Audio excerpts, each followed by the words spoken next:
Greetings. Welcome to NASCAR America Debrief. Nate Ryan, Eric Almirola, Marty Snyder, Kyle Petty here on the NBC Sports Motorsports YouTube channel, and we're taking. Today, Nate? What's that? Are you sick? I'm a little. You sound stuffy. I'm feel bad. a little under the weather, but I'm okay. Power through I it. get through it. Is that the reason for no jacket? Are you got a that's little it. fever? You got a Oh little my fever? God! Oh my God! Feeling a little hot. We have lost Didn't the need any more track. extra We have layers. lost the track. Completely lost the track. You're watching us on YouTube. I'm taking your questions and comments in that little chat panel on the right there. So if you have anything for Eric or anybody on the panel, please leave it there. And we're also taking phone calls, and we're going to get started with Anthony. Anthony, welcome to NASCAR America Debrief. Yes, it's nice to be on the poll for the Debrief NASCAR America show. Yes, And congratulations. Yep, absolutely. Yep. Well, first off, shout out to Matt Kenseth for winning the Salinas Nationals at Salinas Speedway. Happy That was birthday, cool. Last lap pass. Did you see that? No, I did not. That was awesome. When was it? He passed Ty Majeski through 3 and 4 on the bottom. No way. When?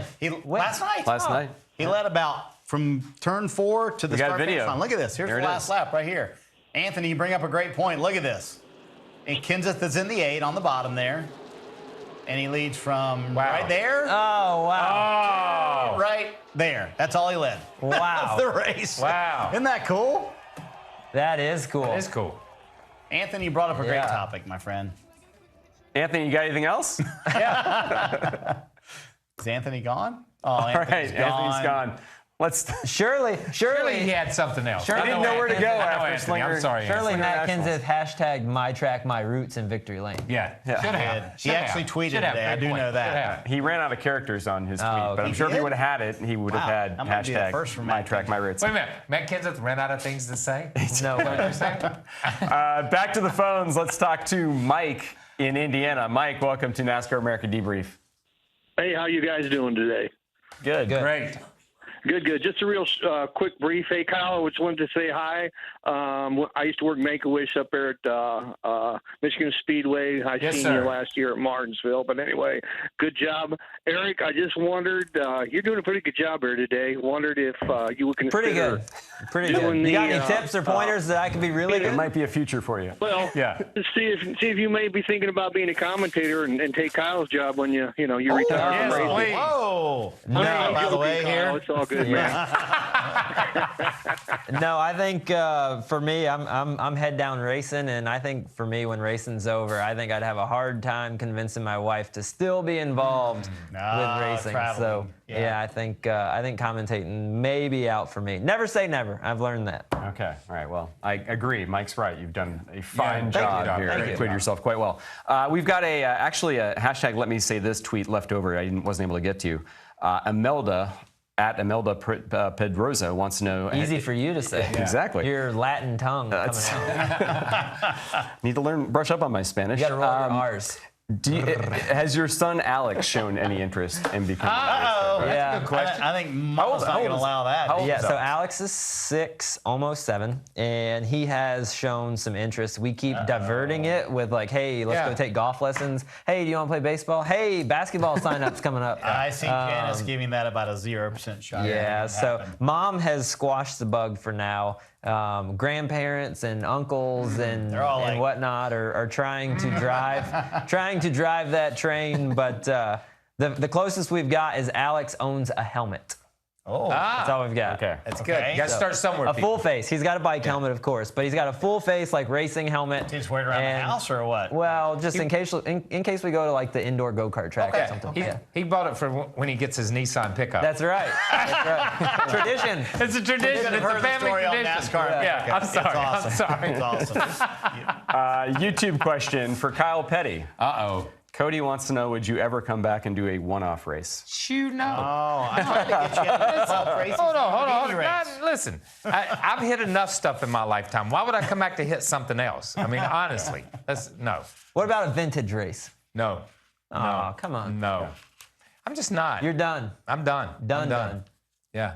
I'm Got done. a baby now and no Yeah. interest in that. I'll race you down the hall of the bathroom. That's about as far as I'm going to race you. When you get to my age, you never pass one, you know.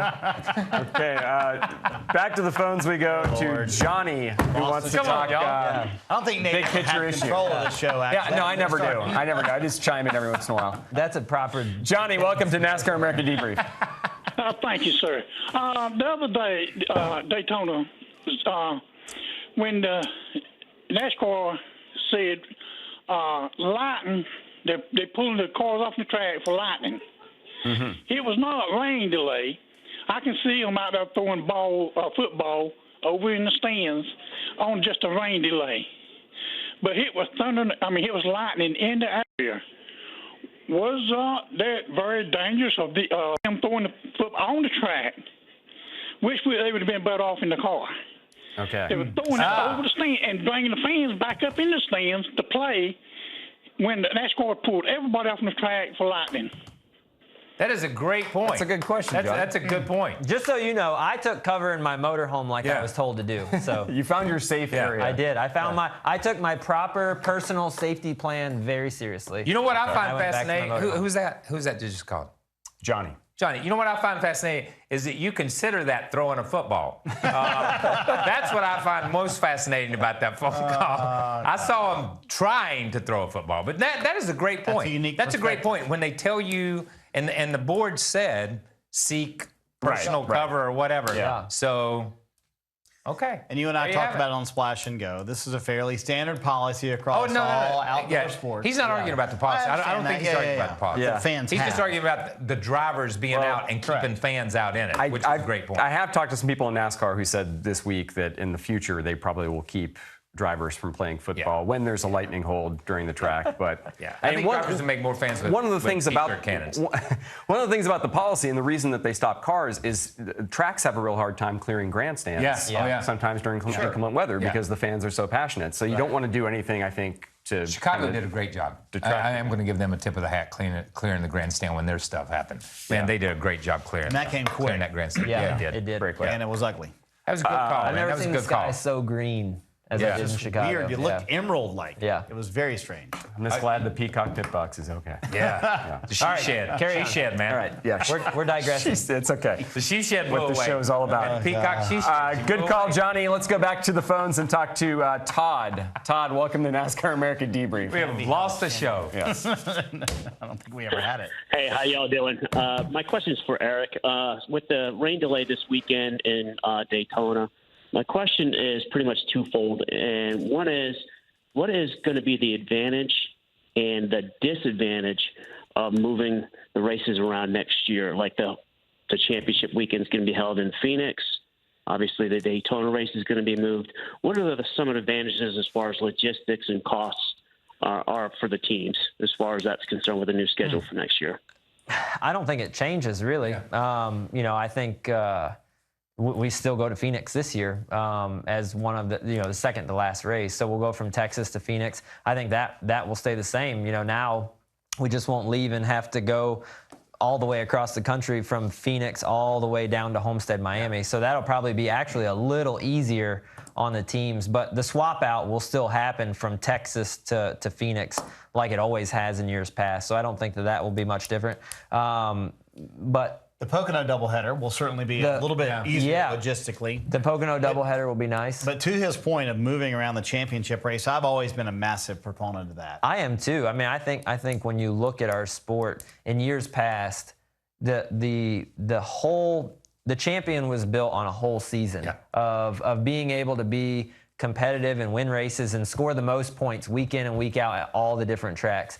And what we have now is you're rewarded for getting to Homestead, and then now a guy that may be really good at Homestead might have an advantage versus that total accumulation of the whole season. Because so we now, hear it. We hear that with Cole Custer and all those guys in the Xfinity. Wait till you get to Homestead. You hear it with Kyle Larson. Wait till you get to Homestead. That's right. So now with the championship race moving around, I think it does a couple things. One is it makes it to where not just specific guys have advantages at specific tracks. It's going to move around. And then the other thing is it's great for the city. To have the championship race, it draws a huge attendance. It's really good. It brings a lot of buzz to the city. So to bring that to different marketplaces is really nice. Yeah. And hopefully, I'll say this. Hopefully, and I'm for this, unless I'm a traditionalist. And I've been around a long time. I didn't want anything to change. But hopefully, moving it to different cities, the cities will get behind it. Yeah.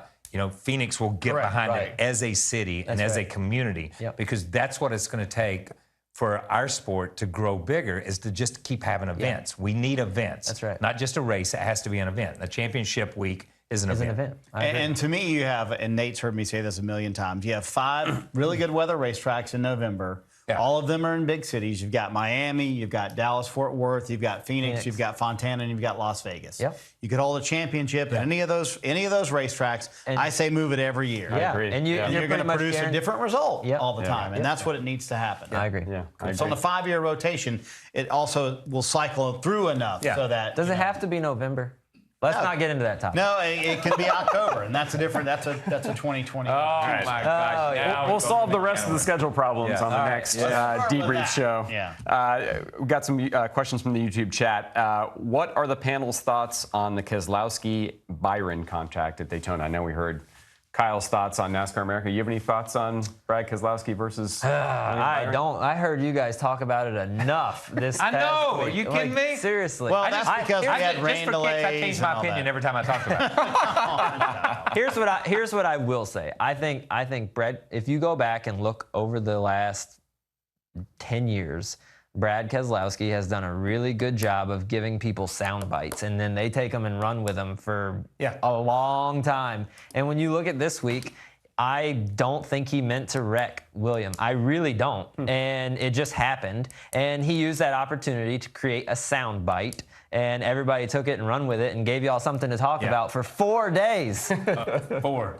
It felt like a month. Yeah. But I will say this. I will say that he did use it as an opportunity. But then when he, in turn, got spun on the front stretch, he lived by his word. Yeah. I mean, he didn't complain about it. No. He didn't pitch anybody in the river. Yeah. He absolutely manned up. He just he did it. My takeaway is different from everybody else's, and my takeaway of the whole thing, and I said it on the air Saturday night or Sunday or both, is that William Byron earned a lot of street credit, in my opinion. Oh, yeah. And just the way he handled the whole thing. The way he handled it was. Well, first of all, he didn't wreck. Yeah. Well, I mean, that's he had to fantastic. He had to go To me, back it's and more forth. how he handled it, Fantastic. right? He handled it well. He texted him at first. He said, "You know what? No, I want to have a phone. I want to talk to you. Yeah. I want to talk to you face to face." I mean, what 20-some-year-old says that? Well, William and I run into each other. William got loose under me at Bristol and run into me and put me in the fence.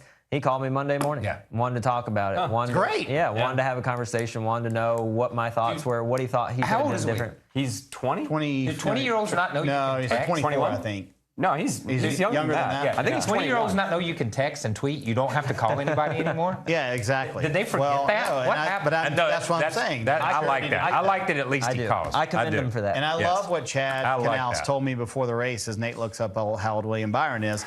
I love what Chad told me before the race. He said, Chad said in not so many words, he said, I'm tired of people calling him a kid. He's a man. Yeah. And what he did this week proved he's a man. Yeah. And I'm like, you're right, He's going Chad. to be a kid until they get a younger driver. Yeah, Until there's a younger driver comes in the sport. He is a man because he is old enough to drink. He turned 21 in November. Okay, Oh, that's right. There you go. I remember they all went to Vegas for his bachelor party or something. Yeah, he's right. Something I mean, crazy. he handled that in my He opinion. did handle it. That's my takeaway of the whole thing. Let's go back to the phones. I think we've got William who wants to talk a little bit more about this. Byron. Not William Byron. Calling in. This is William from South Carolina. William, welcome to NASCAR America Debrief.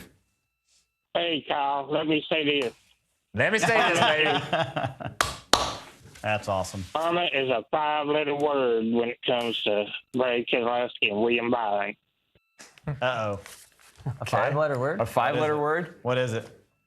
Starts Blake with Klein. B. Hangman? Oh. I can't spell. They said keep it clean, so I'm trying to keep it Oh, they clean. said keep it clean. Okay. Yeah. All right. Yeah. All right. That's a good idea, Let's William. keep it clean. What's Keep your it clean. question, William? You have a What's your question? No. All right, William's gone. William's There you go. gone. William, see you later, man. Thanks for playing. That's a good Yeah. job. Thanks for playing. Sorry we dropped you. Apparently, just referencing a 5-letter word starts that's with a B gets you. It gets you off. Yes, I'm sorry. Well, I don't think he got it. I think he just was done talking. I think. Oh, that was it. What do you That got? was his statement. What do you got? How about another YouTube question All right, from Joe Benson? Those Will are safer. Kentucky have the pack racing that Kansas had, where it's not as spread out as we've seen on mile-and-a-half tracks in the past, with the nighttime mile and a half with this package? I don't know, and the only thing that I will add to that is that it all depends on what the PJ1 does on the racetrack. So in turn 1 and 2, they put PJ1 from the second groove all the way to the wall. In turn 3 and 4, they put it from the second groove and 2 more lanes up above that. So if that allows us to run side by side and carry more throttle, then yes, we will probably be, closer, more packed together. But the instant that you start having off throttle time, using the brakes to slow the car down, and you become grip limited, right? Then it boils down to clean air, downforce, and that clean air and downforce is more grip. Right. And so then you start running into the issue of not being able to pack race. Which is what Michigan was more like in terms of being grip limited, or Pocono, right? Well, Michigan, we were wide open, and you saw all the cars, right on top of each other. But yeah, I think Pocono would be an example of you're having to let off the throttle. You can't run wide open. So because you have to let off the throttle, the guy with cleaner air is going to be at an advantage. Mm-hmm. Do you like being wide open? I do not. I do not. Okay.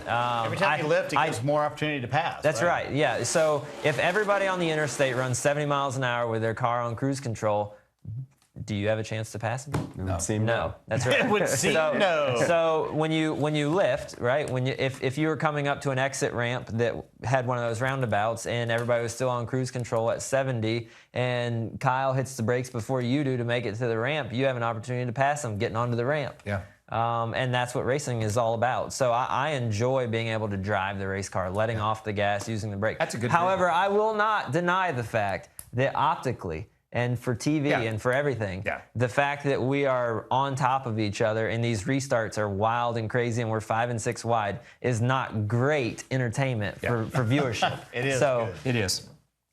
All right. That's a good analogy. Write that down. That is a good analogy. Yeah, it is good. Go back and watch this like we did with Ty Dillon. This is all the best stuff. Well, we've talked about before. Debrief show. What's good for the fans and good for TV is not always what's good for the drivers. Right. Yeah. You're going to get. I want something. A driver wants something where he thinks I can go head to head with you and outdrive you. Right. Outdrive you, not outstick you, not outgrip you, not that. I want to be able to outdrive you an extra car length or get to the gas quicker and stuff. So off throttle makes better. It allows, anytime you have to let off the throttle, it allows the driver to have options. You can try and drive in the corner a little deeper. You can try and use more brake. You can try and let off sooner and then get back to the gas earlier. It allows you options and to be creative as a driver. When you're running wide open, you're kind of at the mercy of track position, car, speed in your car, aerodynamics, all those things. So I think it as a driver, every driver is going to say that they want to be able to drive the car. Allows mistakes too. Right. So, if everybody's wide Kyle open, said that inversely proportional relationship. What's good for drivers isn't always. That's right. Great for fans. Exactly right. That's right. Back to the phones. Deej, welcome to NASCAR America. What's up, Debrief. man? You've been waiting a while. Hey there, gentlemen. Hey, good evening. I had a question for Nate Ryan. What played into your decision to ditch the Blazer for this edition of the Debrief? Nate. Deej agrees with us. It's very shocking. When you show up no Blazer, sans Blazer, it's news. I'm just telling you.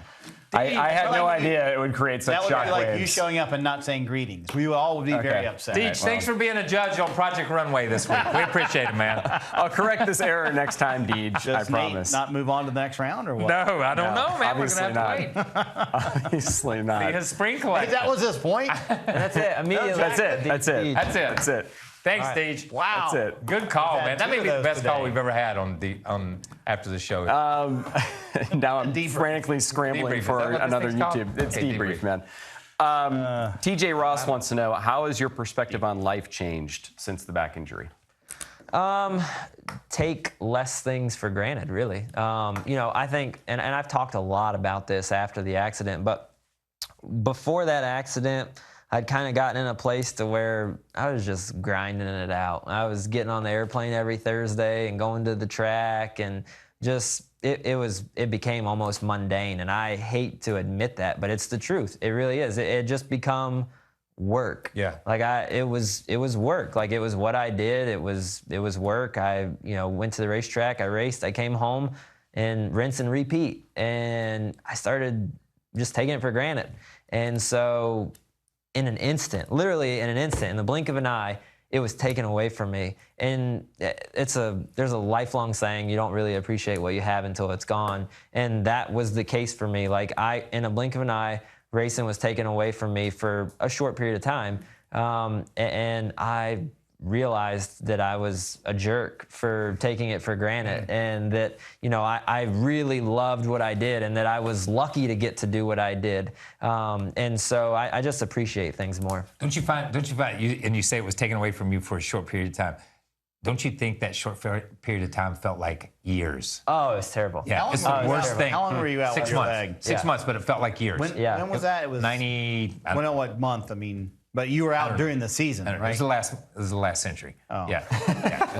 So it's been a long time. Literally Yeah. the My last point was- Literally the last My century. point It's was been a you were long time. watching racing Yeah, and couldn't and be it's there. tough. It's tough It to is watch tough. somebody else drive your car. It's tough to tough. have to go to the shop and see somebody else's seat in your car. It's That's right. tough to be around your guys when they're working on somebody. They're working on somebody Yeah. else's stuff. It's Yeah. it's a tough feeling. And is. emotionally, physically, you realize it. You can deal with it. You know what I mean? Right. But it's the emotional side that just beats you down. And I'll tell you the other thing that almost gets you is, you know, up until that time, I'd spent most of my career going to the racetrack every weekend. Yeah. And all of a sudden, you quickly realize that show goes on without That's you. right. You're at home. Yeah. Oh, Yeah. they can't race. I'm at home. Yeah. Oh, there they are. They're That on TV show, again. that show goes on Yeah. without you. So that is, you know, It's a wake-up call. Yeah, it's a wake-up call. Your physical fitness was massive in that. And I learned something listening to a podcast with you. I didn't know the role Jimmy Johnson played in helping you want to become a more fit person. Yeah. So I grew up racing and watched my grandfather race, Yeah. and they just worked on their cars, That's right. Like you stayed in physical shape. fitness was picking up heavy stuff and moving it around the shop. Like there was no real physical fitness, but so then I moved up here and raced, and physical fitness for me when I moved up here was go for a run with my wife, who was my girlfriend at the time. I'd run with her for a mile and be winded. And my diet consisted of macaroni and cheese and who knows what else, and drinking soda, and just I wasn't fat, but I wasn't in shape. And so I got the opportunity to drive for Jimmy when he was on baby watch with his first daughter, Evie. And I hung out with him for probably 2 months, like a lot, and was at the racetrack with him. And I would be at the racetrack with him, and he'd finish practice and then go for a 5 or 6 mile run. Wow. And at that time, he had already won 5 or 6, I think 5 championships. And so I was like, my goodness, this guy who's accomplished so much, he's already got 5 championships. Like if anybody could have went back to the bus and drank some beer and ate some potato chips, it would have been him, right? And you wouldn't have begrudged him. 'Cause No, it's like, he deserves it. Yeah. But no, he'd finish practice and go for a 5, 6 mile run, 10 mile run, whatever. And it just made me feel so bad about myself. And I was like, that's it. This is my ticket. If that guy's going to do that and he's as successful as he is, I'm going to model that. Yeah. And so I cool. made it a point at that time to where I was like, I'm going to take this seriously. This is an incredible opportunity I have, and I'm going to make sure that in the race car, I'm not the weak link. Yeah. There you go. What's your insight. favorite exercise? It varies. I have ADD, and I can't do the same thing just over and over and over. So if I get into something, I go hardcore into that for like a while, and then I have to do something else. Least favorite one. Yeah, probably least favorite is running. I just good. do not enjoy I'm on running. that page with you. But I like I'd cycling. swim. I like cycling. I like swimming, and I've really been into being in the gym lately. I've been going into the gym at Stewart Haas Racing and working out with their physical fitness trainers, and I really, really like it. All right, I think we got one more phone call here on NASCAR America Debrief. We've got Justin, who I believe has a question for you, Eric. Justin, welcome to the program. Hello, thank you. I'm Eric. I'm a big fan of yours. Love your bacon. I'm subscribed to your YouTube channel. Yes. I met you at Sonoma. I asked you a question at the Sonoma breakaway zone. Yes. But my question today is, how many wins do you think you can get this season? Wow, that's a great question, Justin. You're putting me on the spot. So, first of all, thank you for being a fan, and thank you for paying attention. And to answer your question, this is very hypothetical. You asked me a hypothetical question, I'm going to give you a hypothetical answer, but I'm going to go out on a limb and say we're going to win 3 races. We're gonna win one. Good number. We're gonna win one more. We're gonna win one more during the regular season, or we're gonna win one during the regular season. That's gonna get us locked in the playoffs, and then we're gonna win 2 really important races in the playoffs, and it's gonna be big. I like it. Look The at third that. one will be the last Look at the race of the confidence. season. Yeah, somebody mark Are you ready this. to He make said that really race? big I'm marking races. it. Yeah. So I'm marking it. that would count as a really Yeah. big race. Okay. All right, so put Eric Call down him to a- win call him a at shot. Miami. Okay, you you called a shot. Hey, thanks again for being here. Yeah. Really Yeah, appreciate thank having you, you. man. Yeah. Thanks for coming. Thanks for everybody who called and left questions, comments on YouTube, and thanks for watching NASCAR America Debrief. We'll see you next time.